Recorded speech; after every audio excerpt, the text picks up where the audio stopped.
Hello and welcome to the Animation Triad, your passport to the many worlds of animation. I'm your host, Stuart, and it is my pleasure, nay, my honor, to act as your guide to the world of animated films. With me, as usual, are my co-hosts. Hello, my name is William, and I will be your host to all things Western animated. Ahoy, ahoy! I'm Alex. I'll be your guide to all things anime and Far Eastern. Together, we are the Animation Triad, and we will strive to introduce you to interesting animated films and series that, hopefully, you're unfamiliar with. Heck, even if you are familiar with them, maybe we can show them to you in something of a new light. How this works will happen thusly. Each of us will take a turn a podcast to introduce to you an animated special of our own specialty. And we will also have special segments, guest hosts, animated news, upcoming films, and other goodies to come. So, without further ado, let the show begin.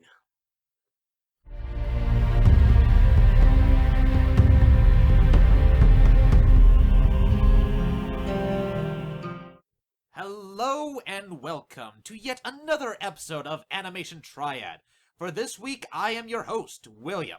And on my right Is Stu.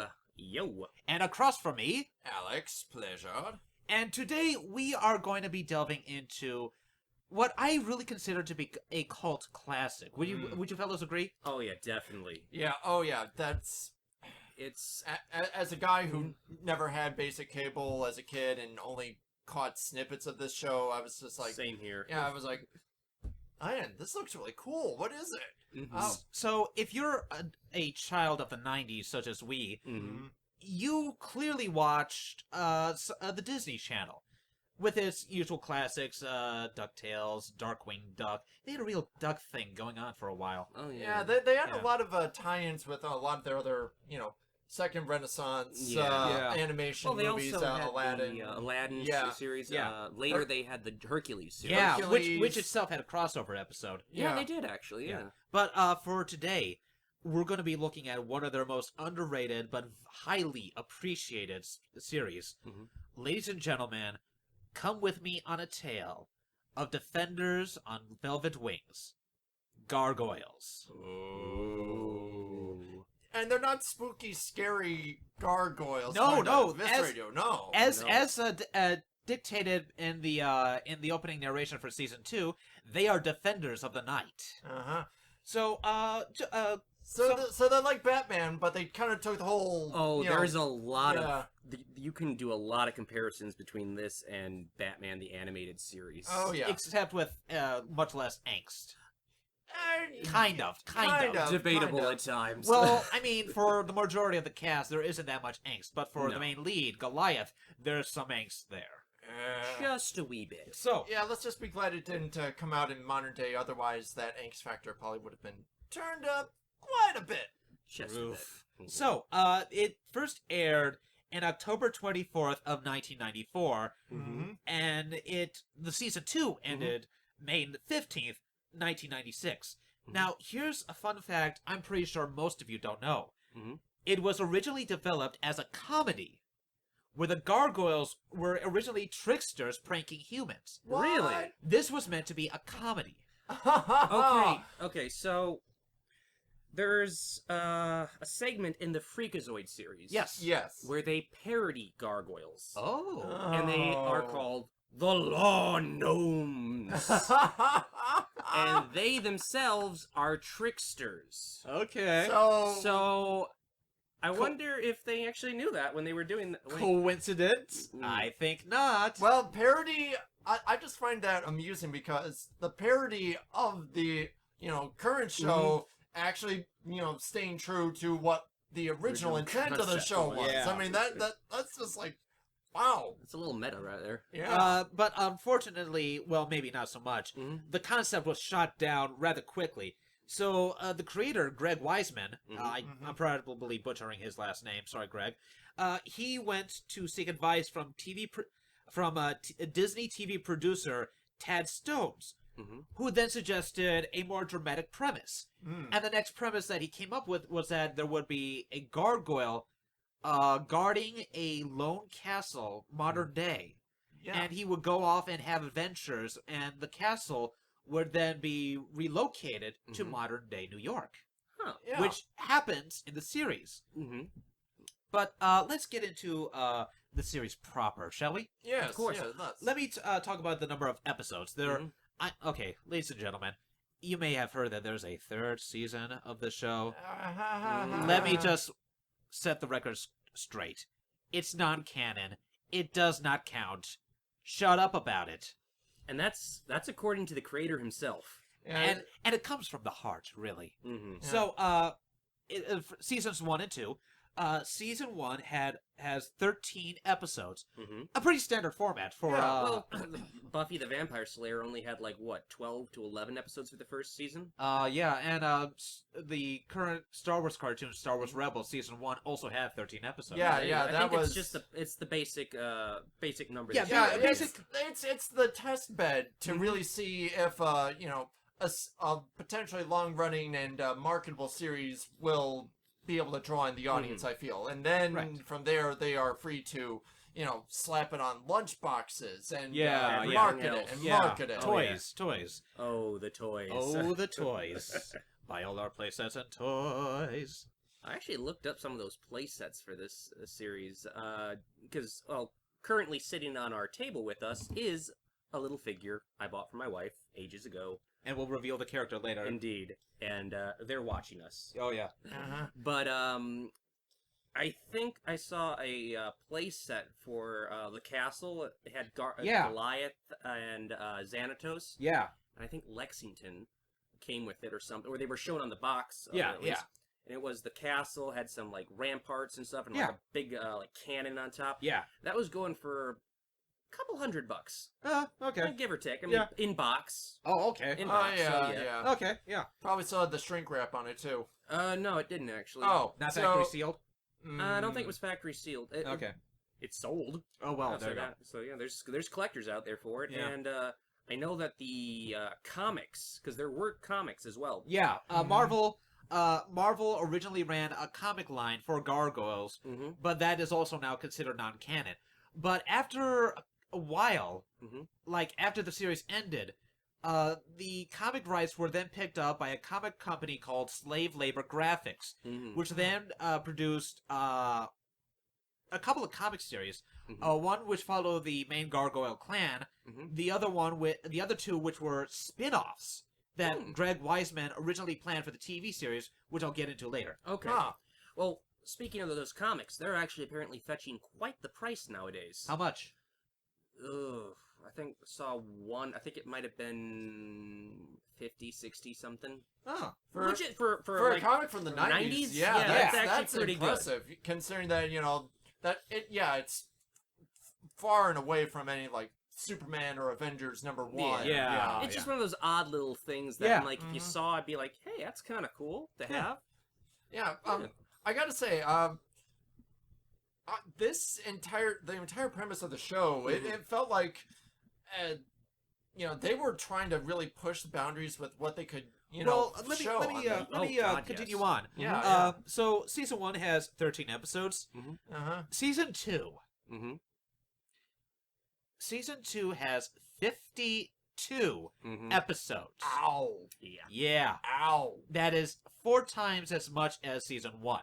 That, I did the math. Yeah. That's the second season of the original G1 Transformers there. I mean, after a while, Yep. yikes. Yeah, and Jeez. I'll talk about why that is.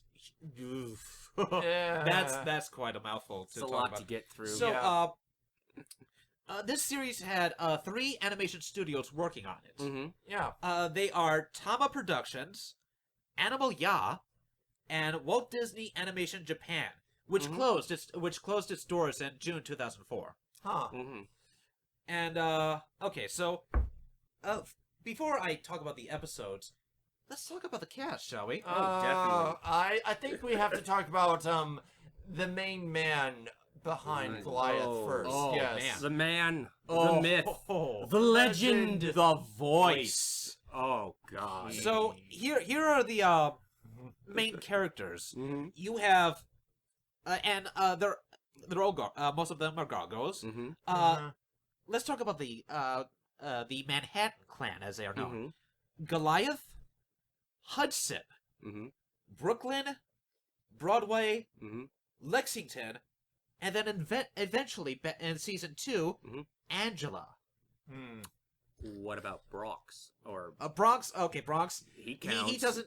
Okay, you gotta include the dog. so let me just point something out, folks. There are technically three races on Earth. You've got the humans, the Gargoyles, and the third race, the Fair Folk, the Children of Oberon. Mm-hmm. A side note before I continue on. Greg Weisman, a huge Shakespeare buff. Oh yeah. This- It's obvious. In This man loves his Shakespeare. Mm-hmm. Very much so. To the point where one of his characters in the show is literally called Macbeth. And Puck. And And Oberon, the and weird Titania, sisters. and the weird, Oh, so- you can go on and on with the Ugh. countless references they make to it. Uh, It's, and it doesn't feel, forced or contrived. It feels like, Mhm. he found a way to incorporate the aspects of the mythology Mhm. and in a, tasteful and way that, benefited the story without feeling like it butchered the source material. In fact, Mm. there was originally an episode planned where Goliath, Elisa, Macbeth, and another character Mhm. would be trapped in an illusion where they are actually in the play Macbeth and they are playing out the parts. Oh, huh. That would be pretty interesting to see. I Uh, guess. Yeah. I Yeah. mean, that might be a little bit of a stretch even. Well, That might have for been a little Disney. too on the Yeah. nose. Well, Walt, the Disney originally looked at this and said, I don't think this can be contained into just one episode. It has to be 2. Mhm. Greg said, I kind of want it to be 2, and they just ended up dropping the whole thing. Oh. Yeah, that, and I imagine that if they really did go with the full version of Macbeth, and Yeah. then they got to the whole slaying of the children and the insanity of the king. Out, damn spot, out. Yeah. So, Just be glad they never brought up Richard III. That would have opened some very interesting. that's a whole other can of worms, man. Yeah, Or King yeah. Lear. Ugh. So, okay, and Bronx. So, Yeah. Goliath is voiced by Keith David. Keith David. If you don't know who that is, watch Disney's The Princess and the Frog Mhm. movie, where he voices Dr. Facilier, a.k.a. the Shadow Man. Best song in the whole movie, in my opinion. In my opinion, that song, Friends on the Other Side, was the highlight of Princess and the Frog. Everything else, It was. animation-wise, was Yeah. good, but no, just the choreography, visuals. the Oh. choreography, the colors. the energy, the Everything. sinister, playful energy that Mhm. Keith David brought to that Oh. shaman. It was awesome. But Now, Mhm. if you haven't seen The Princess and the Frog, Mhm. but if you're a huge Final Fantasy fan, he voices a character in the PSP games Dissidia Final Fantasy and Dissidia Duodecim. He's also in. Well, let me just sorry, say, yeah. let me just say, he voices the god of discord itself, Chaos. yes, I knew that sounded so familiar. Yep. He's the type of guy who, he has that one distinct Mhm. voice that Oh, yeah. you can't escape it, no matter how much vocal Mhm. coaching and training you have. So you just hone in on it and Mhm. you play it to the best. Oh, and yeah. oh Yeah, man, he did it. He has a voice that you can almost always spot. Yeah. In a he's good ve- way. He's very much one of those voices where it's like they only have the one voice, but they have but it is such a good voice. Mhm. Uh-huh. It gets across so much. Oh, yeah. It really is. Yeah. So going down the list, you have Hudson, who is the older gargoyle who's the only one who has like body armor and uses a sword. He is voiced by Ed Asner. One of my favorite voice That's actors. Ed I gotta Asner. admit. That's yes. Ed Oh Asner. man. So Yes. for those of you who don't know who Ed Asner is, Shame on you. He Yes. has got an IMDb list a mile long. Mhm. Uh-huh. But if you want me to pinpoint it down, watch the movie Up. Oh, He he voices Carl Carl. Fredrickson. Well, he was also Mm. famous. I think one of the ones he's very famous for would be, Mary Tyler Moore. He was in that. Oh yeah. He was, one of my favorite performances by him, which I always just find funny, is his performance in Superman, the animated series. Where he Yes. is Granny Goodness. Oh yes. Another one that I loved. This is getting into more of the video game territory, but he was also Jedi Master Vrook Lamar. That's right, he He was. was. Yes. Yeah. He was the cantankerous old Jedi who, in both games, would chastise you for doing the right thing, even though you were on the right and he was the pretentious Jedi. Yeah. But another of my favorites that he did, Lieutenant Cosgrove from Oh, Freakazoid. Oh my God, that's yes, right. I love him. Hey, in that. Freakazoid, want to go see a bear ride a unicycle? Do I? Hey Cosgrove, how come you're not married? Because I like meat. You know, you can't be married and have meat. Never thought about that. Yeah. But yeah, Oh. Ed Asner is one of those greats that, you know, he's famous in his own right, and he hasn't let the, the fame, corrupt other aspects of, his normal everyday existence Right. like Also- other people. Also, I will say this. I think he's always played an old person, no matter what he's cast as. I think even as a child, he must have been an old man. It's Yeah. like Benjamin Button sort Or of thing. He's very.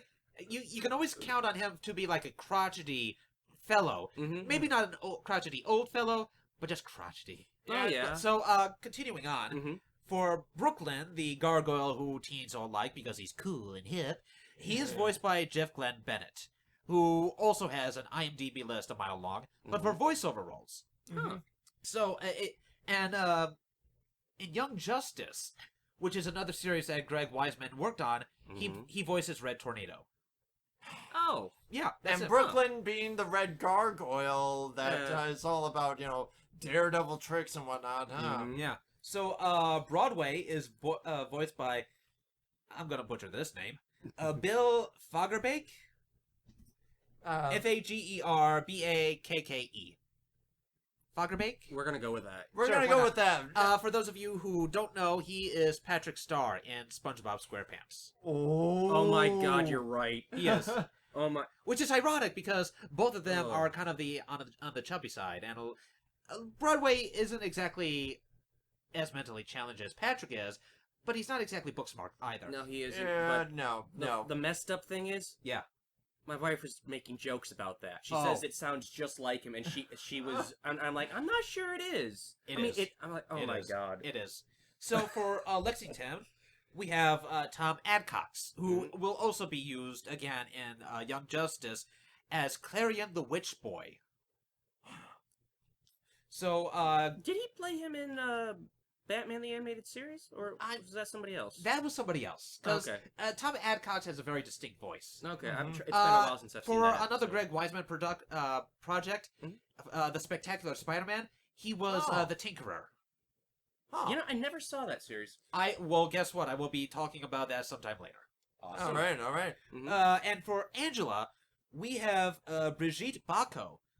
So Ooh. for you guys who were unfortunate to have seen the 1997 American Godzilla film, but fortunate enough to see its animated series, she was one of the main characters. She was a French girl. Oh yeah, I remember that. All right. That yeah. was actually a rather underrated series. yeah. Again, Yeah. I will also be talking about it. Nice. I was hoping you would. So, and for Lisa Mazza, Mhm. the NYPD detective, she's voiced by Sally Richardson, who would then go on to have a live-action role in the sci-fi TV series Eureka. Oh, nice. Now, here we get into a kind of an interesting little thing. Mm-hmm. Uh-huh. For the voice actors I'm going to mention, they all come from another TV series. Mm-hmm. So I'm going to just hold off telling you what it is and just go down the list and see if any of you pick up what I'm dropping. It's an interesting game. You can play along at home, folks. Yeah. It can also be a drinky game. We can make up several out of these. Oh, yeah. Spot the voice. So for the magnificent David Xanatos, Oh God. this guy has his own TV tropes page. Mhm. 3 of them actually. He has his And- own. He has his own trope, as it is. Pretty much, yeah. you can't help but love the guy. Oh, yeah. He is voiced by Jonathan Frakes. Oh man. Demona is voiced by Marina Sirtis. Oh. No. Cold Stone is voiced by Michael Dorn. Puck is voiced by Brent Spinner. And for a one-time appearance, LeVar Burton voices the African trickster god Anansi. Wow. Do you see where I'm going with this, ladies and gentlemen? Do you really, really see where I'm going with this? Instead of Gargoyles, it should be called Gargoyles The Next Generation. Yeah, Greg Weisman took a lot of Next Generation actors, Star Trek The Next Generation actors, and had them voice various roles. Yeah. Wait, wasn't Xanatos' assistant, Jeff Gillen Bennett? That's who's voiced Owen Burnett. Oh, okay. Jeff Glenn Bennett is one of those actors who has a wide range of voice characters. Yeah, I'm surprised that they didn't get someone like John Delancey to play the character of Puck with his, trick. I actually really liked Brent Spinner's Puck. I thought he did a really good job at it. I mean, that was... Yeah, I mean, I thought great job, but Delancey just has that, dripping with smarm and sarcasm. Well, that's why they got him for My Little Pony. True. Yeah, true. But there is one voice actor who I did not mention.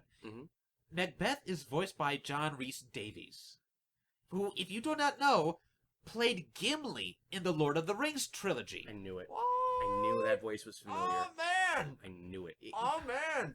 Oh. Talk about starting off your career from unlikely places. And let me just also put... in Sliders. Oh, wow. Yeah. And, oh god, all of their performances are amazing. Top notch. Amazing. So, let's go over, the episodes. So we have the 5-part, opening movie, Awakening. Which I have to say is really rare, even back in the 90s, when, those introductory, episode arcs, usually they would only be 2, 3 at the max. Well, Transformers Prime, which is a pretty recent series, also had a 5-part opening. So yeah, I think they realized that they're trying to build this world. So you start at the macro level and then try to work on the micro level later. So I actually liked what you said about that, because I really, really like it when a series, for its first season, establishes the characters. Who are they? What's their personality? What are they doing? And then the second series focuses on the mythology or the world at large. You can definitely see that in this series because it exactly, grows so much. Exactly. Which is why season 2 is 52 episodes long. Yeah. But I want to interject with something about the first 5 episodes. Okay, as you said, it was an introductionary movie. Exactly. My introduction to this series was a VHS tape called Gargoyles, The Heroes Awakens. Okay. This was a VHS they put out. I bought it at, I want to say, Sam's when I was really young. Yeah. And it was the first 5 episodes, as you said. But I didn't know it was a series. I did not know this. Because, as I said, I didn't have the Disney Channel. So, later on, I discovered that this was, in fact, a TV series. And I was extremely confused when the character Angela was introduced. And I'll get to why. Because the movie was edited. Really? Yes, the movie actually had scenes cut out from it. The whole thing with the eggs? Yeah. Gone. What? Never mentioned. What? This is why I was so surprised. There's little scenes here and there where they just cut it for time. Yeah. Which I'm like, it's a movie, why did you do that? Whatever. But they cut out, like, a very key plot element Yeah, at one yeah. point. And they cut all references from it from the movie. Really? Yeah. It was very odd. That is so weird. I don't know why they did... Well, here's the thing. That's why I thought it was a standalone movie. Oh, man. But then, after the movie... There was a VCR game. It came with a game board. That's and right. I played that thing till that movie basically fell apart. That just reminds me of like the Batman Forever. That movie also had tape cassette associated board game too. And Is that the George Clooney one? Yes. Ooh, bad nipples. Yeah, I know. Ooh, It's in the past. Moving on for our own good. Mm-hmm. So, Awakening starts off pretty much right into it. Oh yeah. It starts off with people looking up, hearing these explosions, and you see this building which ascends into the clouds, and you see these lights just go boom, boom, boom, boom, and then debris starts to fall. Oh yeah. And because it's New York, people start freaking out. This is, of course, New York. 1994, 5 was it? Yeah, 94. 94, yeah. So, normally the police arrive, where we see our first lead, Elisa Maza, NYPD. Who I have to say, I'm still a little bit confused on her ethnicity because she is half African and Hispanic. Yeah, that was the gist I got because looking at her family later, I was like, her brother looks nothing like her. Is she? Looks like adopted? looks like her mom. Yeah, but she looks like her dad. Yeah. So it's so I can see that. But there's an episode where basically she, Goliath, Bronx, and Angela go to Mexico. Her dad is there, and they meet the trickster spirit Coyote. Oh, I remember that episode. Yeah, actually. yeah. But anyways, you were saying about the first episode. Anyway, Elisa Maza comes to the scene, talks to one of the police officers who has a name. I'm blanking on it. Voiced by Keith David still. Yeah. Because why the hell not? And basically says, "What's going on? Got me, detective. Looks like a real party up there." And so debris falls more, and she's like, "Hey, you idiot! Get out of here!" But we want to watch. Or you're going to be, and I quote, street pizza. But then she looks at a stone slab, and she sees these claw marks on it. She looks at it and says, "What could possibly carve these claw marks into stone?" Solid stone. Solid stone. And then we cut to Scotland, 994 AD, where Vikings are attacking a Scottish castle, and it is the twilight hour. Castle Wyvern. Wyvern, actually. Wyvern. Oh. Wyvern. Oh yeah, you're right. Got the pronunciation wrong. Yeah. Come on. Be Scottish, man. Castle Wyvern. Anyway. I'm English. Oh. Be Scottish, for Christ's sake. This is Gargoyles. We are Celtic here. Do you want me to go get my kilt? I will get my kilt, man. You better bring a pair, because I want to wear a kilt, too. That's it. We're all getting kilts. Aye! Free bowling! I like it! Anyway, Vikings are attacking the castle at twilight, and this castle is oddly decorated with these stone statues of monsters with wings posing in various kind of ways. Yeah. And the captain is just looking on. The captain of the leader of the Vikings is just looking on. And one of the soldiers says, he must be out of his mind to attack the castle during twilight. And the leader, voiced by Clancy Brown, says, "No, that's not crazy. Questioning my judgment with an earshot, that's crazy." Yeah. Oh, Clancy Brown. So they attack, and they start to siege the castle and get the ladders out and start climbing.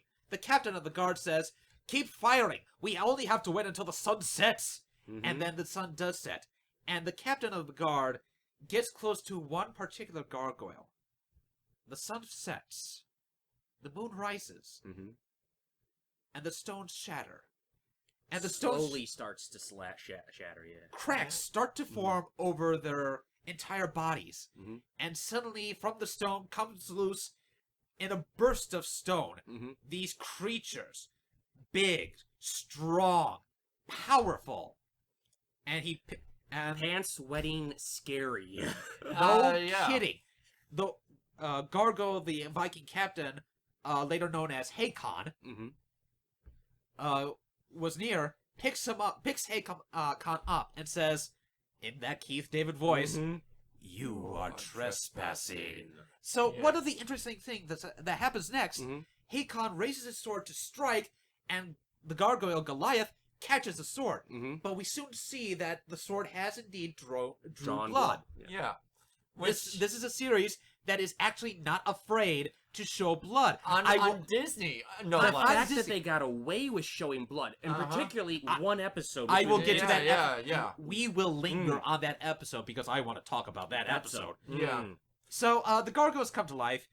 We see 3 particular gargoyle youths. They're kind of like teenagers. Yeah. Basically, kind of Yeah, have a romp. yeah, it's like They're just oh, chilling, hey, like, hey, hey, let's go down and get those guys. hey, it's a battle too, but hey, I'm also hungry and I want. Ooh, drumstick! Yum yum yum! Viking! Bam! So Yeah. and we're also introduced to Goliath's second in command, who has not received her name yet. And we see an elder gargoyle who is wearing battle armor and has a scarred eye. We'll talk about that later. And then we are introduced to a gargoyle beast, which is similar but technically a different species. Really? And I guess. Okay. And fair then enough. he turns to stone, but Yeah. But it's like, I mean, He what doesn't else have would you call? wings. No. What else would you call it? Their mentally deficient cousin? I call it more like Because The Pluto. The Pluto of the group. I'm Yeah. sorry. Hey, I mean, it's- you it's could a go dis- into that distinction. it's a Moving Disney- on, moving on. Yeah, right. So, the Vikings are thwarted. The day or night is saved, and a feast is held. The princess is enjoying the feast. The magus is enjoying the feast. The captain overhears the guards kind of grumble about him being, captain of the guard, more like captain of the gargoyles. Oh, yeah. And he kind of takes it in stride. It's like and the princess says, "Oh, thank you, Captain, for saving our lives yet again. It was not me, Your Highness." And the doors to the banquet feast open, and in walks Goliath and his second in command, who is also his mate. Which I have to say, I loved the way they entered this room. Not only for the animation on the humans involved in the room, which you can definitely see the Disney touch, but it does feel more like a very high class anime OVA. Well, let me Yeah. just sort of get Yes. sidetracked a bit and say that for any time you see that the animation be really fluid or bouncy, that is the Walt Disney Studios Japan at work. Yeah. Oh, Okay, I can definitely see yeah, that. you can Yeah. definitely tell that they this was a passion project. But Oh, yeah. another Oh, thing I loved about the 2 gargoyles and their entrance, they come in wings kind of fully splayed. Oh, but yeah. but then they assume this regal manner, folding them Yeah, like yeah. capes. The capes. Yeah. I love that Thank detail you for about it. talking about that, because that is... I really, really like that, because they can't have their wings out all the time. No. Yeah, and it shows not only that they are considerate of Those the around them, customs yeah. of these humans, but But they- also that they are intelligent and they do have a culture and Yeah, they have their own ways, yeah. which is kind of odd, because we then see the princess and the magus being openly hostile toward the gargoyles. Goliath and his mate come in, bow before the princess, and be very formal and considerate towards her. The mate, not so much, because she's got, we'll talk about her later. Yeah, yeah. But, and it's kind of stupid, the reason why the princess openly hates them. I will talk about that later. That- Well, But it's the argument could also be made that hey, it's the Middle Ages / borderline Dark Ages where racism and fear of even the slightest difference in the unknown. oh yeah, let's be afraid of the creatures who protect our lives. Freaking idiots. Anyway. well, Yeah, because racism and that always makes sense, yeah, right? that and it's also I think it is also safe to say, even when you are familiar with something, the superstitions that still accompany it. I mean, Oh, wait. Wouldn't that be speciesism? Pretty much, yeah. Yeah. They are openly hostile towards an intelligent species. Moving on. Basically, after the captain of the guard explains that he brought the gargoyles here to be recognized. The princess does not like that, demotes the captain by basically saying that he will report to the magus instead of her. And he does not like that. So, later on, Goliath, his mate, and the captain of the guard, who is named Robbie in later supplemental material, basically say, hey, you should probably go and attack the Vikings. They are causing insurance. problems. Yeah, take your whole clan, go and Yeah, just go off. Go off. Just attack the Vikings. Go. And Goliath says, Get them. no, I'm voiced by Keith David. I'm alone. I alone can handle them. Yeah. And What's the line he uses? Because I love it. Cause something along the lines of, I'm enough to scare those cogs out of their wits. Oh, the way he puts it though is just fantastic. I will be having a good line counter. Oh yeah. So that's good line number 1. Mm-hmm. But earlier, it's revealed that someone from the castle leaves, goes to the Viking camp, and says, "Hey, I hear you want to take the castle. Mm-hmm. Let me help." And he sounds like the Magus. Mm-hmm. He sounds like the Magus. And the Magus is then seen with his book, the Grimorum Arcanorum. I will talk about that later. Mm-hmm. And he's basically going, there must be a spell to help me deal with those monsters. Here it is! Found it! So, Goliath and the Elder Gargoyle leave the castle to find the Vikings. And they find the horse tracks. Mm-hmm. They land, and the Elder says, these horse tracks are pretty light to be carrying men fully armed for battle. They went into the forest. Let's go. Okay. And they go into the forest. There they find the Vikings, or rather the Viking horses. The Vikings basically led them on a false trail. Duped. So that the Vikings would attack at dawn. A funny thing about gargoyles, they are, when the sun rises, they turn to stone. Mm-hmm. And they cannot help it. It is an involuntary action that is put upon them.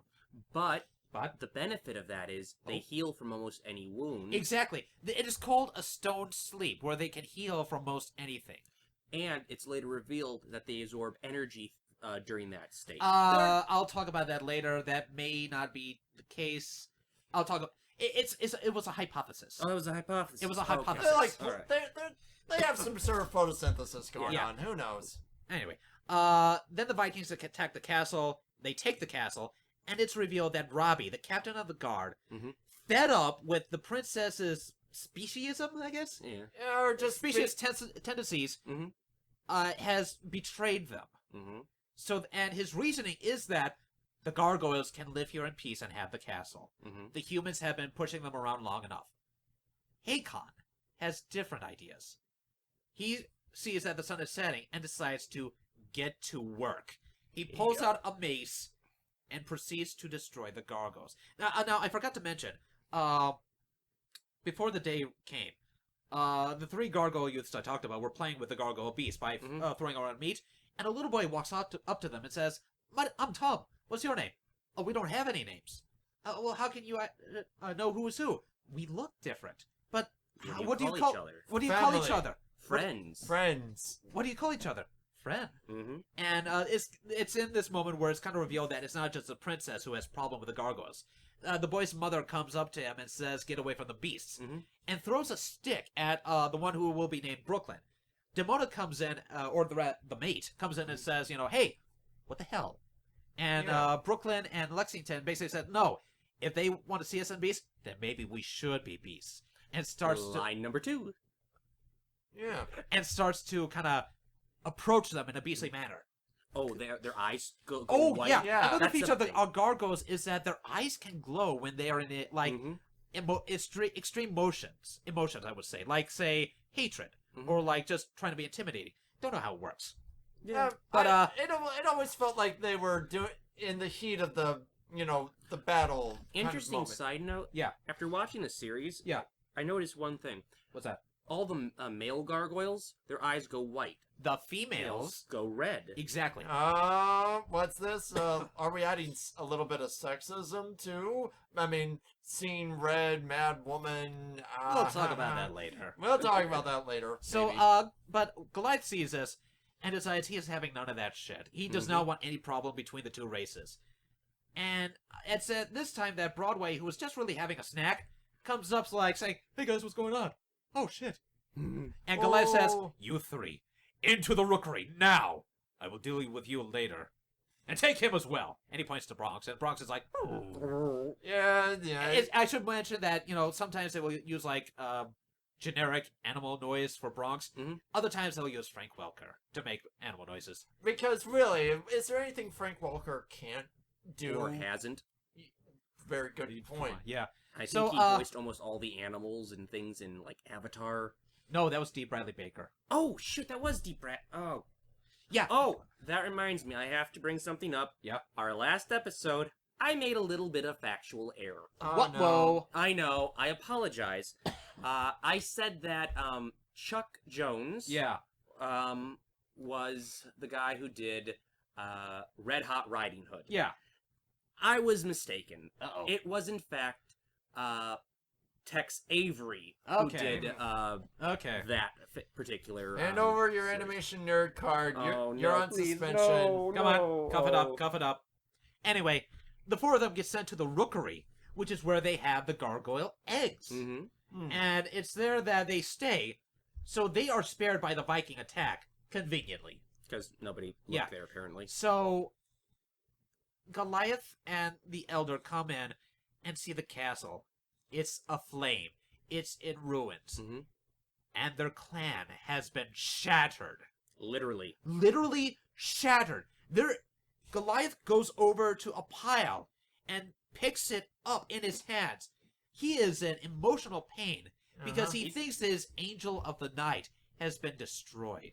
Sweet angel of the night. My- Line number 3. Oh, And the wait till delivery. wait till we get to line number 4. That's my favorite. Oh. So, they want revenge. Which is completely against their, modus operandi. Oh, yeah. So, well, They're not vengeful people. They're not vengeful creatures. yeah, they're not vengeful creatures by nature, but they can choose to get Oh, revenge. yes. Yeah. Yes, So- they can.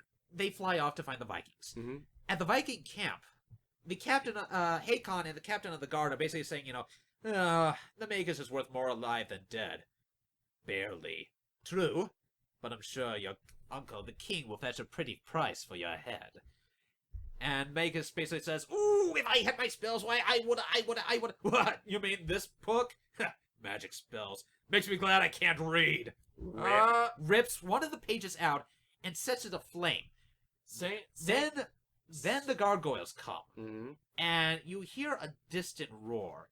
The princess then takes this opportunity to run, Mm-hmm. and is chased by the captain of the guard and Hakon. Mm-hmm. The gargoyles then kick ass Mm-hmm. in the most splendid way possible. Goliath goes after the princess, Robbie, and Hakon, Mm-hmm. while the rest are left to deal with the Vikings, and they rout them. But the Magus comes in, out of the cave, Mhm. and says, "Fools! If it wasn't for you, she would still be alive!" Because at this point, he thinks that they've killed her. Could be- Well, he thinks that the Vikings have killed the princess. Exactly. So he then begins to cast a spell on them, via the Grimorum Arcanorum. Goliath, we then cut to Goliath, where the princess, the captain, and Hakon are at the edge of a cliff. Goliath then sees the captain of the guard. "You were the traitor? It was not supposed to be this way. We trusted you!" And Hakon conveniently tries to pin the blame on the captain by saying that he shattered Goliath's clan. Robbie tackles Hakon, and they both go off the cliff. Mm-hmm. The princess falls as well, and Goliath opts to rescue her first. And then he looks down and sees them both fall. Mm-hmm. And here is best line number 4. "I have been denied everything, even my revenge!" Oh my! Oh, here's the funny thing though, and I always find this amusing. The amount of people who fall in this series Oh, man. constantly are just like, oh, got denied revenge again. Oh, they There's fell. there goes another one. Goodbye. But hey, at least it's a great excuse for Keith David to give Awesome. awesome roar or yeah, fill every of time. emotion, pain, anguish, all the stuff that Let's we just came for. say, for the sake of brevity, people, you're gonna fall in love with that voice one way or another. Ooh. Oh yes. Yeah. So, the princess, seeing the error of her racist ways, because that's what happens when you're rescued, then says that, "Oh, Goliath, I'm so sorry for being such a huge dick." The little boy Tom then comes up and says, "Goliath, your friends need you." And he goes to see his clan, the remains of his clan, and finds that they are stone At at night. night. Uh-oh. Uh-oh. The Magus then comes and says, "Yes, I've got my revenge, and I'll get you too." and then he sees that the princess is still alive. My bad. And he realizes the error of his ways, and then says, I can't reverse it. The page with the reversal spell was burned. Convenient. Yeah. So Goliath says, is there no other way? The Magus then reveals the way to break the spell. It will only be broken when the castle rises above the clouds. Rather specific. Yeah, Magic has this weird loophole where it has a very specific wordplay here.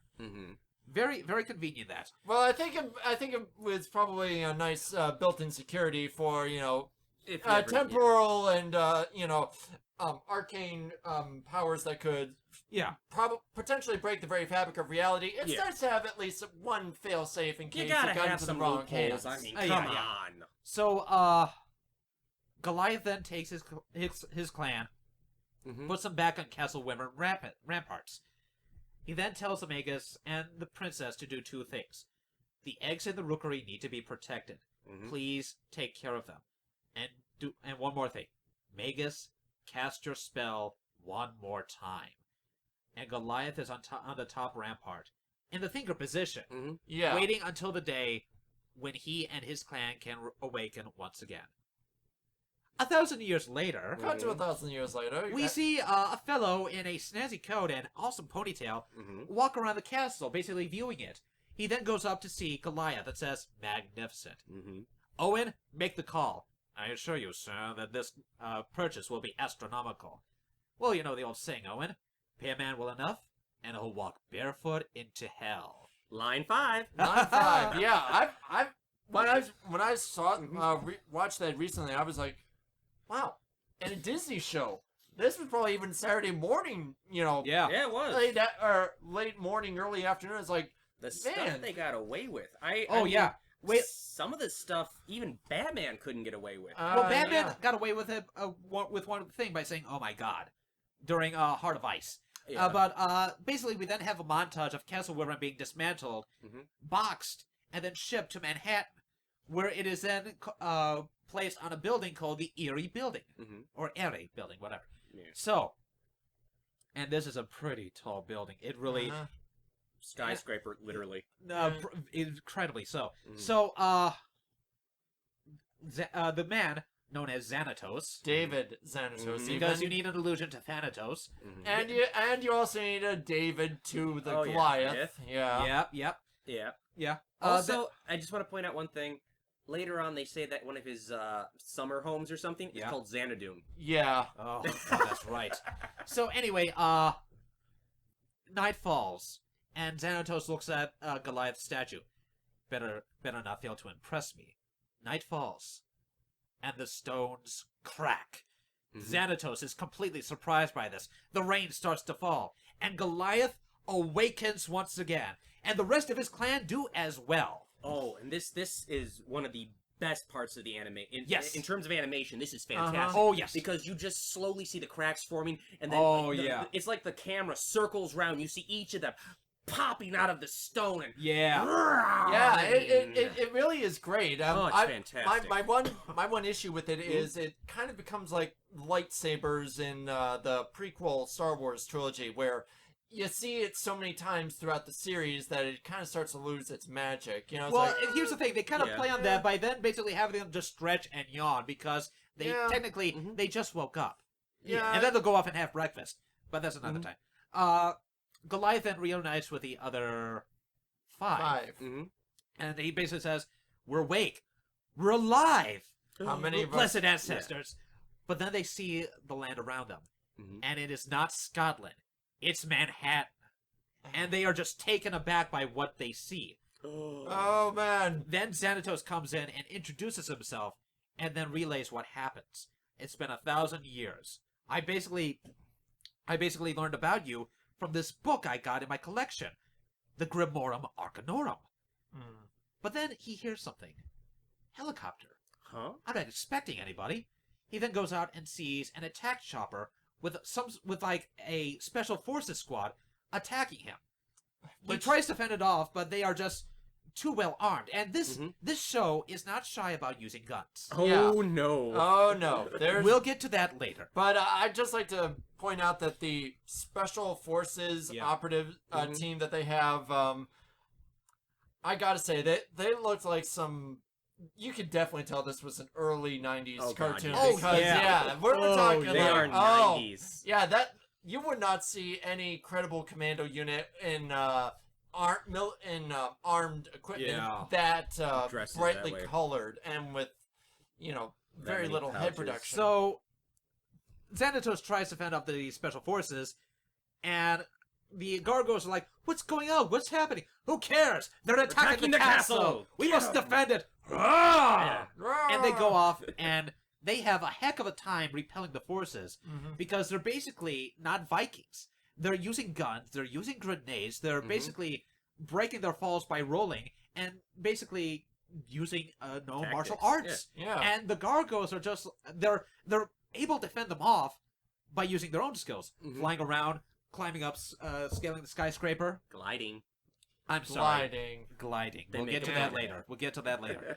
And basically, they do fend them off, but not before one of the guys who attacked the castle took something.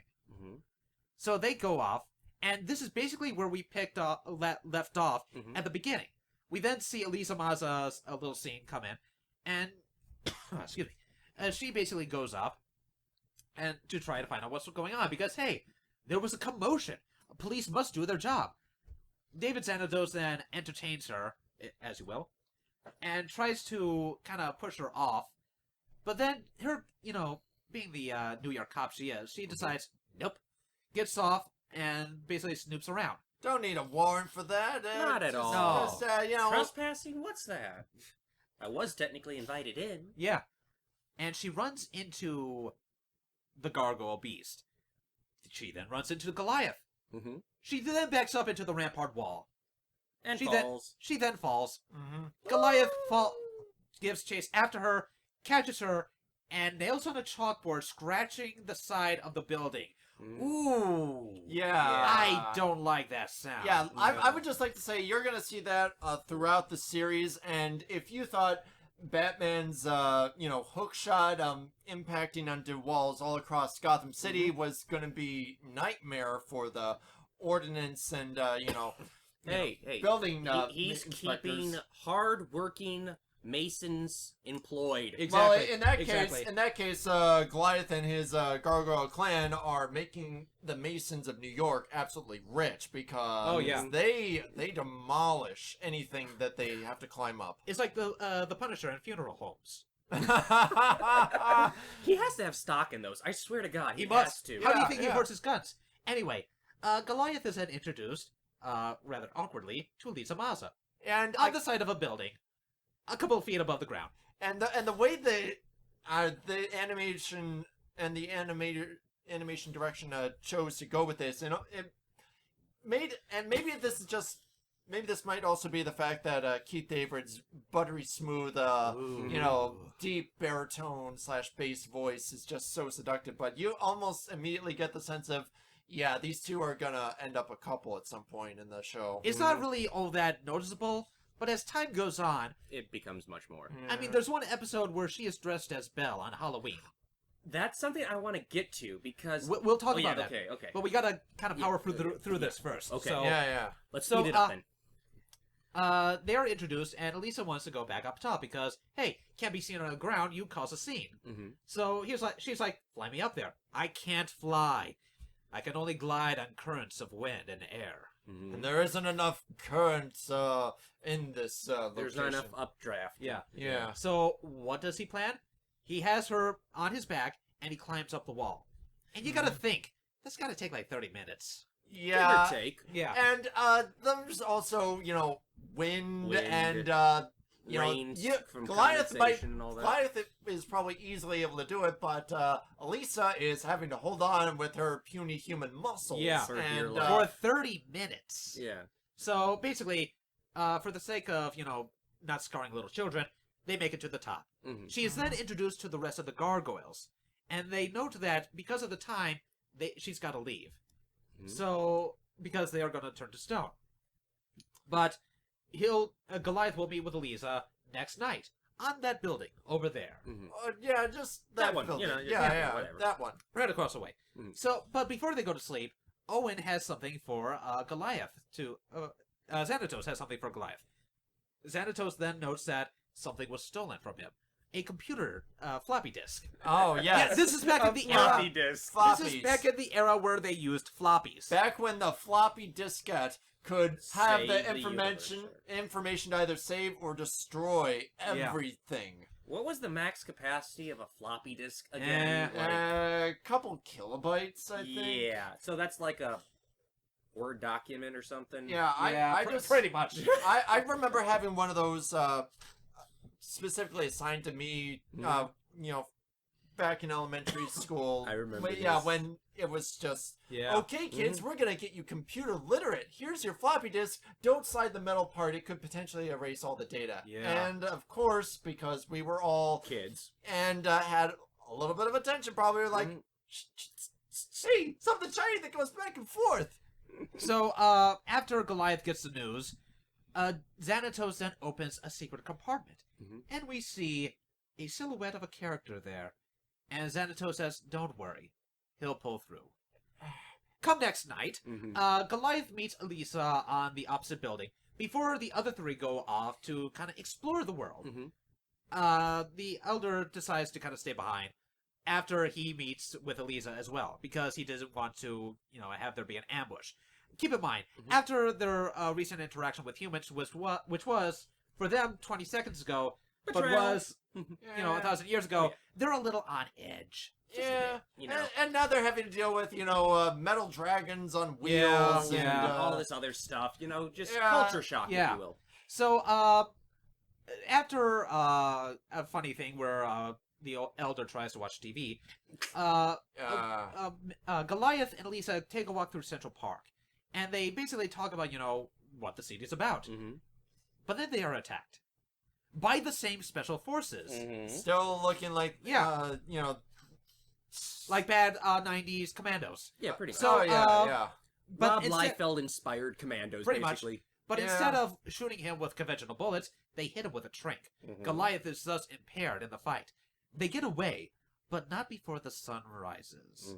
And not before Elisa notices a tracker on Goliath with a certain scarab insignia on it. Keep this in mind for future reference.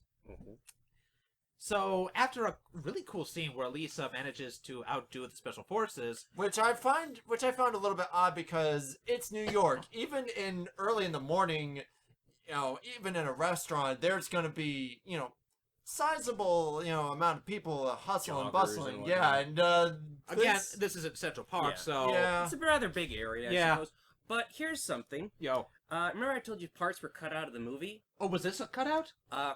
A good chunk of it was. Really? Yeah, they cut out the whole... Okay, so you know the scene where she's goes into the boathouse and Yeah. then dives into the water? Yeah. It ended there with her, with it basically implying she swam away and... okay. And then it just cut away. Now, in the series, what happens is she takes one of them... She takes out two of them in hand-to-hand combat. Yeah. That's cut from the movie. Because she doesn't mess around. Oh, no. Some Special Forces operatives you are. You can't handle one beat cop... Well, not a beat cop, she's a detective. Yeah. Well, but she might as well be a beat cop with how she, goes about handling her business. Anyway, so she meets up with Goliath as the sun falls, and he is really impressed by the fact that she stayed with him while he was a statue, which then begins to change his opinion on humans.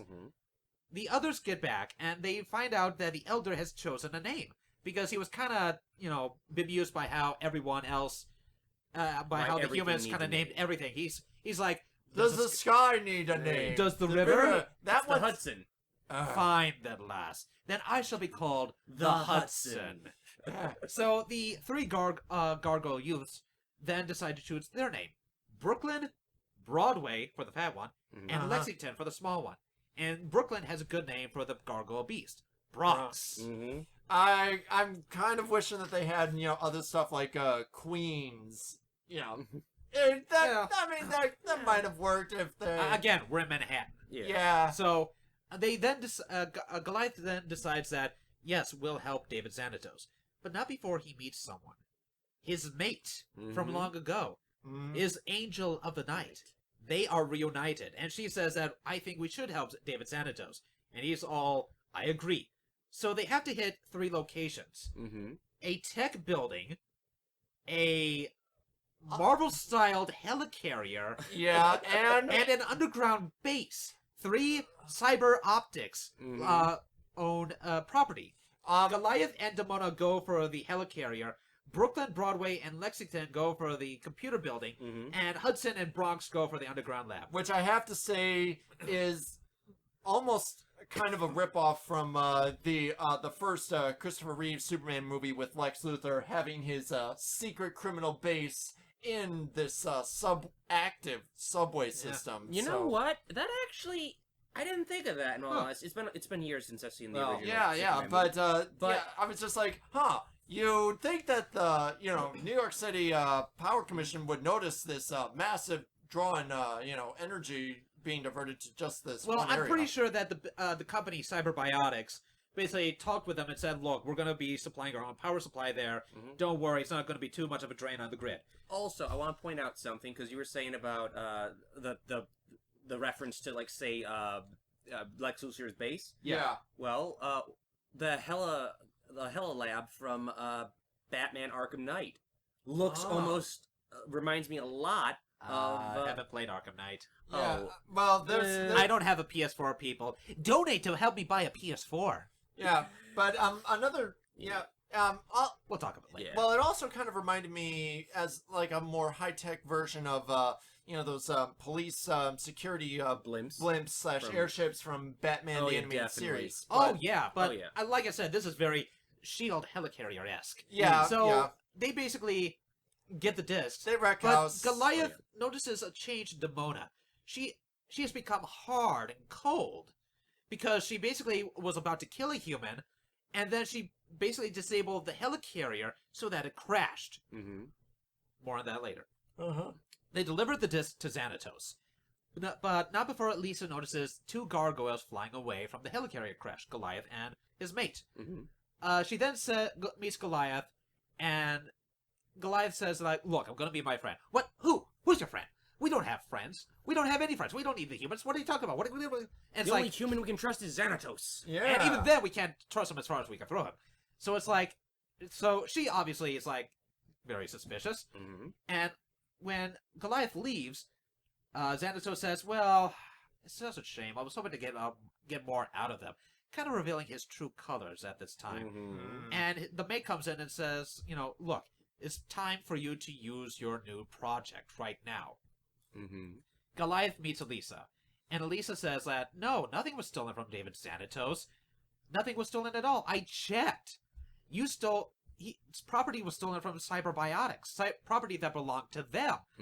Goliath then goes back to the castle, where he finds his clan under attack by robots styled after Goliath. Ladies and gentlemen, introducing to you the Steel Clan. Which sounds like an awesome name for a rock band. A metal band. Metal band. A metal band. Yeah. We are the Steel Clan. So, it's then revealed that David Xanatos is not a man of good morals. Well, Go figure.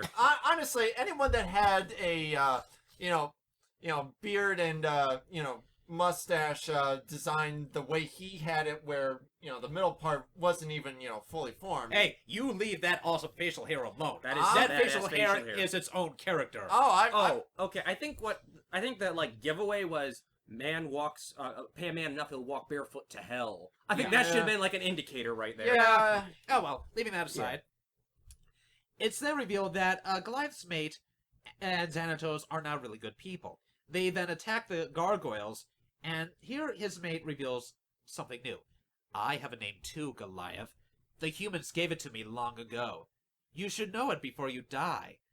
I am Demona. We would have called Line number, what is it, 6 now? 6. Yes. Yeah, we would have called her like Demoness or something, but we thought that wouldn't fly too well with Disney. No. I mean, we already got away with guns and blood a little bit. So Anyway, basically, Bob's your uncle, Betty's your aunt. Stuff happens. Elisa falls again. Demona falls with her. Goliath saves Elisa. Demona vanishes, never to be seen again. Hint, hint, not really. Yeah. And Xanatos is taken to prison for a short while.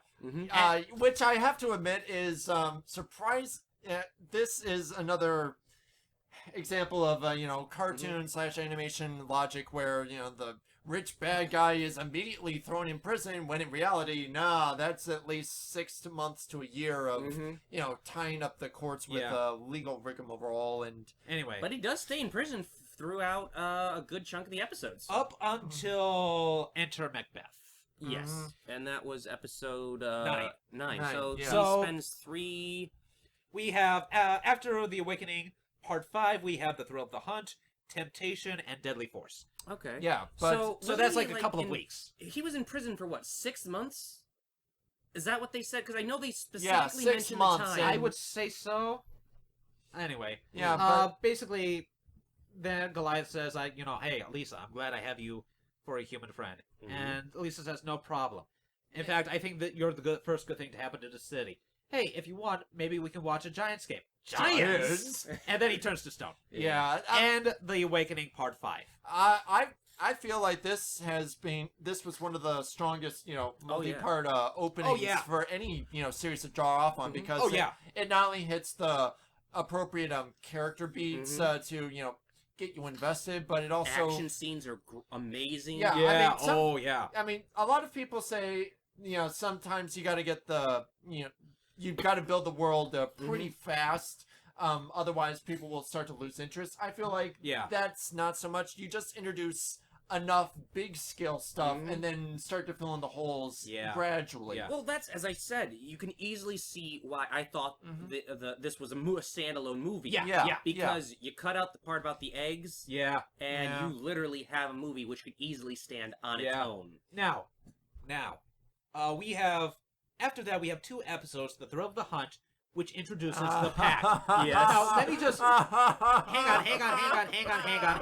on. Whoa.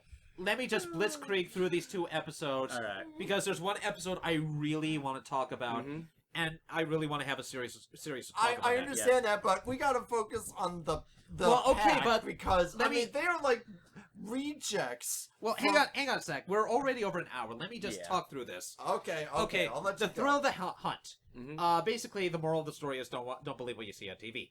The Gargoyles are introduced to this program called The Pack, where you have a bunch of crime-fighting people who fight the evil ninjas. You have Fox, Wolf, Dingo, Hyena, and Jackal. It's then revealed that these people are not as good as you think they are. But... Oh, they're as good as fighting, but they're... Well, yeah. They're mercenaries. And they're doing a kid's show. And they're kind of bored with the whole cushy job. Yeah, money and fame they got in space, but they could use more of the action. But then Fox reveals that there are some photos that she got anonymously. And it shows the Gargoyles in action. Lexington is kind of smitten by these characters, and he wants them to be his friends. Because, hey, they're warriors just like us. We should do it.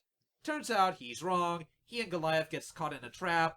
They defeat the pack after it's revealed that after a photographer takes pictures of Fox holding a gun to a woman's head. Which, oddly enough, doesn't get any pictures of the giant monsters. Yeah. I mean, in one corner, there's the pack fighting these monsters. But hey, let's focus on Fox with the gun, holding a hostage. Well, come on. He was a paparazzi. Come on. Exactly. No, he was a model photographer. Hey, I He was taking pictures of swimsuit models. Exactly. Let's be honest here. Even in, society, real life or fictional, they will tend to focus on the items of, the less important in favor of, getting more attention. Anyway, most of the pack is carted off to prison except for Jackal, Hyena, and Dingo. Oh, and fun fact, Wolf is voiced by Clancy Brown as well. Dingo is voiced by Jim Cummings. Jim! Oh, yeah. And Hyena. Hyena is voiced by Cree Summers. Susie Carmichael from the Rugrats. And number 5 from Kids Next Door. Wow. So after that comes Temptation, where Brooklyn rides a motorcycle, gargoyle themed, gets accosted by a bunch of bikers, and is saved by Demona. Demona then shows him like the bad side of humanity. Okay, I gotta interject because if she really wanted to turn him against humanity, literally all she had to do would be like, this is a little thing called the Holocaust Museum. I'm like, if you really want to make the point that we can't trust these humans, like, just be like, they can't even get along with each other. Well, I mean, let's just be honest here. If they had reawakened, say, in like 2008 or 2000 or even modern day, she could have just said, "Here's the site. It's called 4chan. Have fun with that." Ooh, no. Yeah. No, the internet wasn't developed back then. We have that excuse. No. Yes. Anyway, she then says, "Bring Goliath to me. We'll help him open his eyes. Also, bring the Grimorum with you." Yeah. So Brooklyn gets the Grimorum, takes Goliath to the cloisters, where the mother then takes the Grimorum and casts a mind control spell on Goliath. Which basically says that as long as I hold this spell, you follow my directions. And Brooklyn's like, we were trying to open his eyes, not enslave his mind. With this, whatever we say will be the truth, and which will open his eyes. In case you folks haven't noticed it, Demona's crazy. Yeah. So, but then again, the argument can be made that the three juveniles are young, dumb, and ugly. So they grow. And Greg's thing was he wanted the trio, I think he's called them like Three Musketeers or something. Yeah. He wanted them to basically be like friendship, which either evolved or died. Because they would either go were supposed to go their own separate paths, and they would have to kind of deal with the fact that their friendship is kind of splintering apart. How do they handle this? Interesting. Yeah. So, which I will talk about in the spin-offs. But basically, a fight scene occurs, magic loophole, Goliath's free, stupid loophole, and the day is saved. Yeah. Now I want to talk about this next episode, and I want to talk about it without any interjections, any pauses. Okay. Go ahead. The next episode is Deadly Force. We open to a scene on the pier where Owen is overseeing a shipment for David Santos. The shipment is then stolen by a couple of thugs. It is then revealed that the shipments were a highly developed particle beam projector. Not laser cannons, but particle beams. And he reports this to the police, where conveniently Elisa Maza, who knows who did the theft, a up-and-coming crime lord called Tony Dracon, who is basically untouchable at this moment. Elisa then goes home, takes off her coat, takes off her holster with the gun in it, and leaves it on the coat rack. Broadway goes to see a show called Showdown, which is basically a black and white western. He really likes the film. And as he's flying away, he does what kids do. He basically holds his finger and go pew, pew, pew, pew. Reach for the sky, partner. He then sees Elisa's house and flies to it and says, "Lisa, you home? Broadway, is that you? Yeah, just got back from the film. Well, have a seat. I'll put on another steak. Sweet." He then sees her gun. And like any kid, he goes and pulls it out of the holster. And he's playing around with it. He's not trying to be mean or anything. He's just playing with his imagination. And it basically says, draw, and don't forget the horse. And then basically, he turns around, says, "Think fast!" And he pulls the trigger. The gun was loaded. And this is not like a pew sound. This is an actual gunshot. This is an actual gun. And it's a very tense moment. He drops the gun surprised, and then says, "Oops, my bad, Elisa. Pretty stupid of me to do that." Elisa? And then he sees her on the ground in a puddle of blood. In a puddle of blood in a kid's cartoon on Disney. Yep. Yeah. He then starts freaking out. He picks her up. He flies to a hospital where he sees a stretcher abandoned. He puts her on it, and then he sees his own hands. They are covered in blood. He is properly freaking out. A couple of paramedics then see her on the stretcher, and they basically look her over. She's not breathing. She's not responsive. They take her in for surgery, and he overhears this, and he's freaking out. Yeah. Let me just point something out. Broadway is a big, fun-loving guy. Yeah. There's not a mean bone in his body. He is freaking out. Oh, and then we cut to the castle where the Gargoyles notice that Broadway's not back. Owen comes up and says, Elisa Mazza's been shot. What? Turned to stone. You know he was waiting in the Yeah. shadows, waiting for that moment, so he could be like, okay, this is going to be perfect. I'm going to tell him right before he turns to stone, and yes! Let me just point out something. Owen Burnett does have a mean bone in his body. Maybe 12. We'll cut to that later. Night falls, and the doctors are still working on Elisa. Yeah. And they are still... And they point out that the bullet ricocheted off her collarbone. Like, hit her spine or lung? It didn't hit her spine. It went through her lung It went through her lung. and did some internal damage. hit, barely missed her heart. Oh, yeah, that's right, Yeah. yeah. Yeah, because it's implied that it is not just touch and go. It's like, you get ready, because she's probably going to die. Yeah, here's the thing about bullets, people. They don't just pass through your body. If they hit something, they're going to move around. Yeah. So, like a ping pong ball. exactly. And there's one scene in the episode that I really like that kind of sets the whole mood. We see Broadway just sitting on a roof, crying his eyes out. He is just bereft with grief. He is not having a good time, and he does not know how to process it. Cut to the castle where where Goliath learns where Elisa Mazza is. He then says, okay, the rest of you guard the castle. I will go see to Elisa.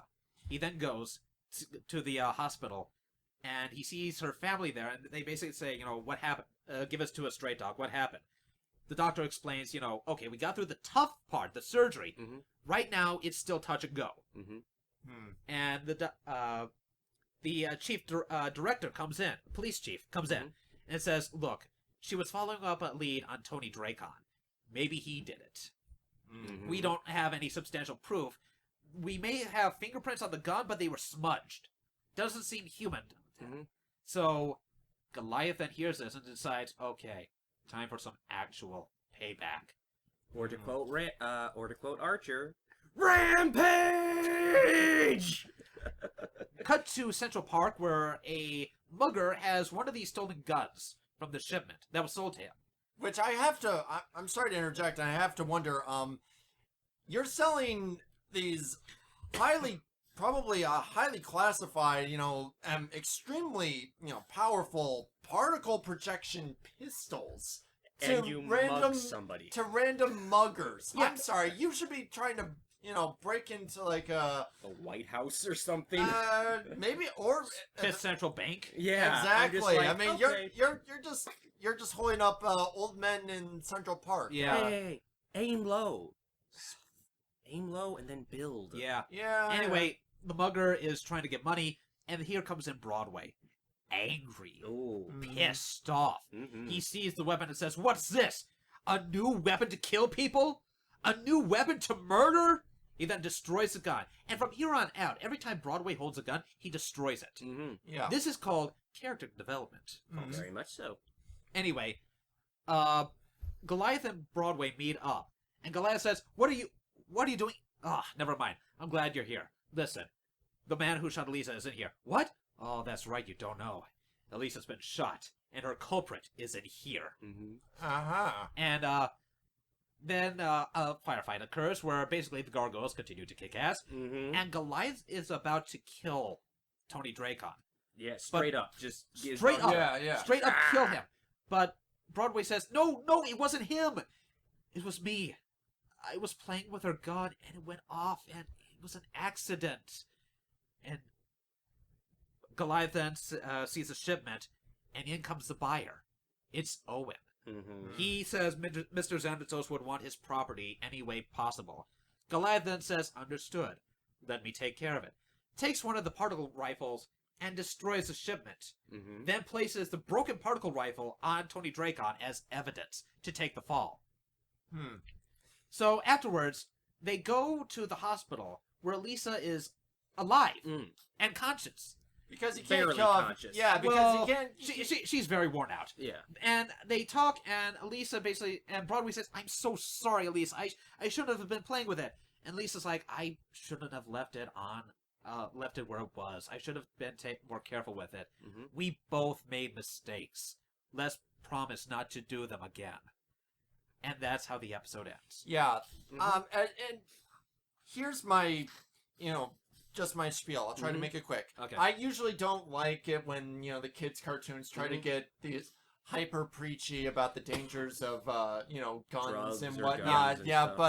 but mostly because they seem to, demonize the weapon itself without, acknowledging that Yeah. there is Yeah. proper Ways to deal with it. control Mhm. and Yeah. ownership. Yeah, that is Mhm. so relevant. I mean, Today, Even- ladies and gentlemen, if you are really interested in the series, or if you want to give it to your kid, when you get to this episode, sit down with them when you watch Mhm. it. Mm-hmm. Be there for them, and then talk to them. Talk to your kids. Because so often when we have a situation where, hey, guess what? A guy just shot up a school. Why? I don't know. Probably because he was crazy.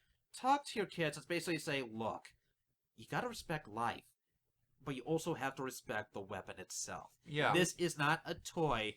It is a weapon used to kill Mhm. people. Yeah, and Yes. yeah, so You are entitled to it. Yes, you have that right. and But you also have the right and the responsibility Ability to be a good owner. to Yeah. respect life, and to respect the and gun. in that regard, the episode doesn't really, it heaps some blame on Broadway for Mhm. being reckless and careless, but it also heaps, I would say, an equal amount in an considerably shorter amount of time on Elisa for just making the insanely rookie mistake from experienced law enforcement Well, here's the officer thing. like her. I mean, safety wasn't on. Mm-hmm. Yeah. Bullet in the chamber. Yeah. Here's the thing. Afterwards, we see her having her gun in a lockbox. Mm-hmm. Mm. After eventually, Oh, and she's not fully healed like next episode. No, she's no, in no. crutches Yeah. for she's a couple still on episodes. crutches in the next episode. Next 2 episodes or so, I think it well, was the next episode, but give or take. Well, the Give or next take. episode is where it's properly titled "Enter Macbeth." oh, Macbeth. So Oh, yeah. Xanatos is still in prison. He's talking to Owen, and a security guard comes in. Owen knows he still has 10 minutes, and the guard says, "Take all the time you want. I'm here to offer a deal." He then says to Xanatos, "For a price, I'll get rid of your gargoyle problem." In a new attire, he goes to Castle Wyvern Mhm. and waits until sunset. The gargoyles awake, note the new guy, and says, "I'll not be so daft as to take you in your sleep. I'd rather fight you as you stand." Mhm. And he proceeds to hand them their asses. Entirely. Oh, Yeah. this guy is good. Oh, he captures 3 of them. He too. captures Brooklyn, Lexington, and Bronx. Mm-hmm. Takes them to his home, where he has them in these electrified cages. And Bronx is, I feel like he's kind of stole the show in that case because the yeah. electrified cages is kind of poking his fingers like, Oh ow, yeah, Brooklyn is in the cage, tapping Ow. the bars, going, "Ouch, out, ouch, ouch." ouch. And Lexington knows that, every time you zap yourself, it seems that power is diverted to our cage. So if we, I'm not gonna like this. Yeah. They grab the bars and start, and it electrocutes them, but it drains the power from Bronx's cage, who gets out of the house, and has Goliath find him Mm-hmm. in Central Avenue, no less. Oh yeah. yeah. I mean, come on. I mean, how? Fortunately, this is the era before iPhone, so Yeah. their secret is still safe. Also, Oh, yeah? as Goliath is flying away with following Brox, Oh, his silhouette. his silhouette Yeah. is basically the bat symbol. Pretty much, yeah. It Pretty is. much, It's straight yeah. up the bat symbol. Yeah. So they go to this guy whose name is Macbeth, Mm-hmm. and they enter his home. They bust down the door. "Oh, don't bother knocking." And Goliath says, "I will fight you," or whatever. And Macbeth says, I bet you once in your own home. You think I wouldn't be able to take you in my own?" Okay, there's also one thing. Yo. The stained glass in his house. Oh, Yeah. Okay, the stained glass is unique. It shows a depiction of a Scottish warrior on the ground looking up to see a figure who apparently has a sort of demonic appearance. Very feminine silhouette, but with leathery bat wings, a tail. And red hair. Ooh. Who could it be? Well, it's then revealed that Macbeth Macbeth, yeah. isn't after Goliath and his clan. Far from it. He wants their queen, the one called Demona. How do you know about her? Know her? I named her. Best line number 7. Yes. Yeah. This series is just... Oh, so many Yeah, great. yeah. It's so quotable too. It's so Yeah. good. Ooh, I love it. Yeah, I gotta Alright. say though, I gotta feel sorry for any foe and anyone else that gets caught in the crossfire when the Gargoyles do end up doing battle, because inevitably either an entire building is going to burn down, yeah. or Yeah, I gotta say about this because Macbeth's home does burn down. But here's the thing: I'm like, all this security, all these special security features, and no sprinkler system. Ooh, Yeah. you can't have a fire extinguisher in your own home, Macbeth? What? Yeah, and this is just also something else I noticed is like, okay, the aim on a lot of the bad guys are the equivalent of stormtroopers, but Yeah. on the off chance that they do manage to hit something, it's usually something that's made out of pure explodium, like yes. the Oh, yeah. bikes or the cars, because one bullet yeah. from a pistol ends up setting off this massive explosion. It's just like, Well, throughout most of the series, they go from either it's a bullet or it's a laser or a particle beam. So I mean, here's the thing. Back in the Deadly Force, Owen notes that not all of the shipment was secured. yeah. So that means there are some particle weapons still out there, which kind of helps basically move away from real conventional guns to futuristic other Lasers. Yeah, just in case the parents' advocacy group ever, decided to come up in arms, like, no, they're not using guns anymore. They're just using lasers. And particle beams that can freaking lasers. Yeah. Freaking laser beams attached to their heads. Anyway, we're running out of time. Yeah, so we are. let me go up talk about some what Greg wanted to do with the series. He wanted there to be other spin-offs of the series that would kind of help expand the Gargoyle universe, such as he had 7 ideas. Time Dancer, which would follow Brooklyn going through various eras of time thanks to an artifact known as the Phoenix Gate, which is basically a time machine in the form of crest or sigil. And it's there that he would go and have these cool, awesome adventures and become a total badass. The next one is Pendragon. This series loves this mythology. So naturally, they would delve into Arthurian mythology as well. Of So course. much that they have Arthur Pendragon himself awaken and basically have his own adventures trying to find Merlin. Oh, there's man. the Scroll of Merlin. There was an episode where they find the Scrolls of Merlin, another Macbeth episode, and also another good episode. Oh yeah, very good. Then we have Gargoyles 2198, which is basically set into the far future after an alien invasion. What? That steals some of the... that's... Okay, this series loves to have its mysticism, but also its scientifics. Oh, And that's so obvious in that episode. The Reawakening. The Reawakening, yes. yeah, where with they Cold Stone. Yeah, where they Frankenstein dead gargoyle back together with magic and technology. Also, So- great line. Another great line. It's alive! It's alive! I've always wanted to say that. Yeah, Xanatos has... I mean, there's a reason he has his own, memes made after. It's like, yes. There's Xanatos Gambit, Gambit, yeah, that's Xanatos Roulette, Gambit, Xanatos Chess. Xanatos Pile Up, in Yeah. which case you Don't have... remember that one. That one is essentially, you have so many master plans that have everything, planned out to the T, that they just kind of start ending up piling up on top of one another and essentially turning the situation into an even more convoluted mess, potentially, than, it would otherwise. One spin-off that did get its own comic adaptation, thanks to slave labor graphics, Gargoyles Bad Guys, which takes some of the rogues galleries, such as one of the hunters from the season 2 finale, Robin Canmore, Dingo Oh yeah, from the pack. from the pack, basically a sentient AI called Matrix, a Ishimura clan gargoyle, Yama, and one of the mutates, who is voiced by Jim Belushi, Fang. Huh. Huh. Yeah, he is voiced by Jim Belushi.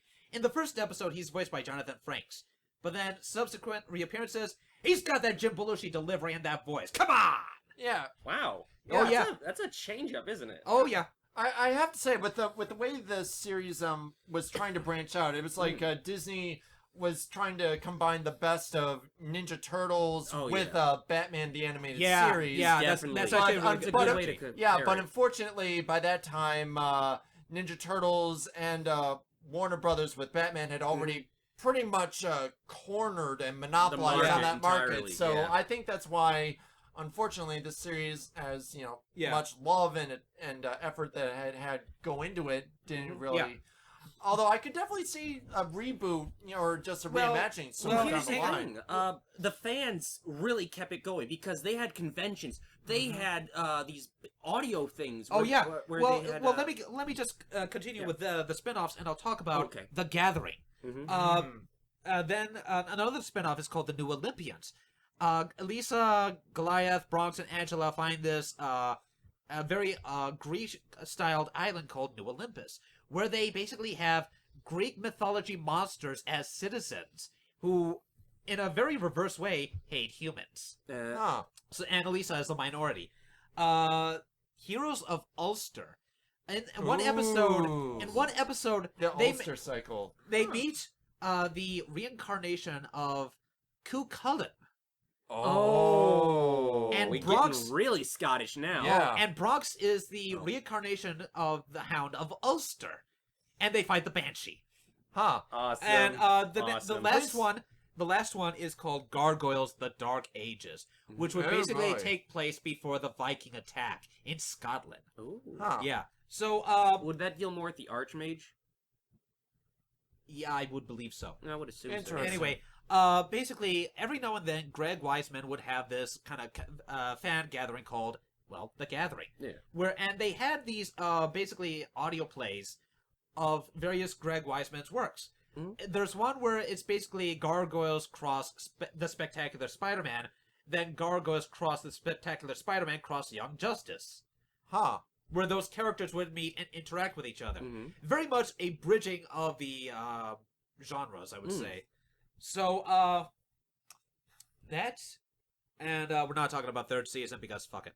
Pretty And- much. So, your opinions. I've got to say, just from the first season alone, you can definitely tell that they had not only the solid foundation, not only of character but of world building, but Yeah. also, that sense of forward momentum Yeah. creatively. They weren't letting it themselves stagnate or get stuck in a rut. Yeah, And yeah. it also helps that Disney, Japan, and all their other animators. Top notch. Yeah. Oh, yeah. Almost every scene. It wasn't just static backgrounds Oh, with no. only a few characters. It's nothing like you see nowadays. This had real love and effort put into Yeah. it. Not that I'm saying that anything nowadays doesn't have that. It's just that it's cheaper to kind of have a Flash animation. very and stuff much like so. that, Yes, it's cheaper and you can see it. You can definitely see the hard work put in. In my opinion, okay, I'm Yeah. gonna put my 2 cents in now. Yeah. I knew this series as a movie originally. Yes. All right? So discovering the series Yeah. 5, 6, 7 years ago. Oh, Yeah, that's how long it took me to discover the entire series. No, I knew it existed, but I actually sitting down and watching the Yeah. entire series. All right, took me a while, but I found them. Yeah. And I loved it. okay. I thought it was fantastic. The character building was excellently done. The Oh, voice yeah. acting quality, as we've established, is top notch. Again, this series had some serious love put into it. Oh The yeah. stuff they dealt with Oh. was really good. The Shakespeare. The Shakespeare There's people. some- My Shakespeare. God, this is. I mean, the amount of I would love put into this is just astounding. It- Remember, you're dealing with theater people. Yes. here. Okay, I we gotta gush. wouldn't have been surprised if one of their original pitches was, okay, we're going to have Goliath speak in iambic pentameter. Ooh. Yeah, I mean, hey, if Eh, wouldn't. I wouldn't Or say maybe no to hearing Keith David. that would be more Brooklyn, since Ooh. or no, not Brooklyn. I mean Broadway, because I want to touch on another thing I'd really like. Not only did they get really good voice actors for the main cast, we've also established that the side characters and guest appearances were also very good. Oh, yeah. They had some really great people. They had Tim Curry. They had he was hilarious. He's amazing. Oh, he's hilarious. We love him. Yeah, so much, Tim Curry. And then the voice of the Archmage, David Warner. Who, funnily enough, I just saw him in an episode of Penny Dreadful, actually. Oh. Yeah, he's still working. I love that guy. Well, he's still kicking, so why not? He is. He is. Yeah, He's a fantastic actor. Yeah. Love him to death. So, folks, if you love the series, you'll be pleased to know that the first 2 seasons are available on Amazon.com right now in DVD format. Seasons 1, Season 2, Volume 1, and Season 2, Volume 2. Because remember, 52 episodes. And remember, folks, even the people who make the DVDs acknowledge the 3rd season's a piece of crap. Heyo. So, that's it for Gargoyles. Oh, yes. But, Alex, what are we going to be talking about next week? Well, for next week, since we're still in the Halloween mode, I figured we would delve into a movie of a short little animated feature of sorts. Let me ask, did you guys enjoy playing hide and seek as kids? Oh, yes. I didn't have a loved childhood. It was devoted to cartoons. Oh. Yeah. Oh. Yeah. That's all right. Same. But, anyways, we're going to be playing, or rather watching a game of hide and seek in motion. Oh. But, let's just say this one is not going to have the pleasant, fun outcome. Uh-oh. Ladies and gentlemen, Kaku Renbo. Dun, dun, dun. Loose translation, hide and seek. All right. Next week. Until then. Ladies and gentlemen, I hope you had a wonderful time listening to us go on and on about a cult classic. I'm William. I'm Stu. And I'm Alex. And we wish you a wonderful night of Gargoyles. Ooh.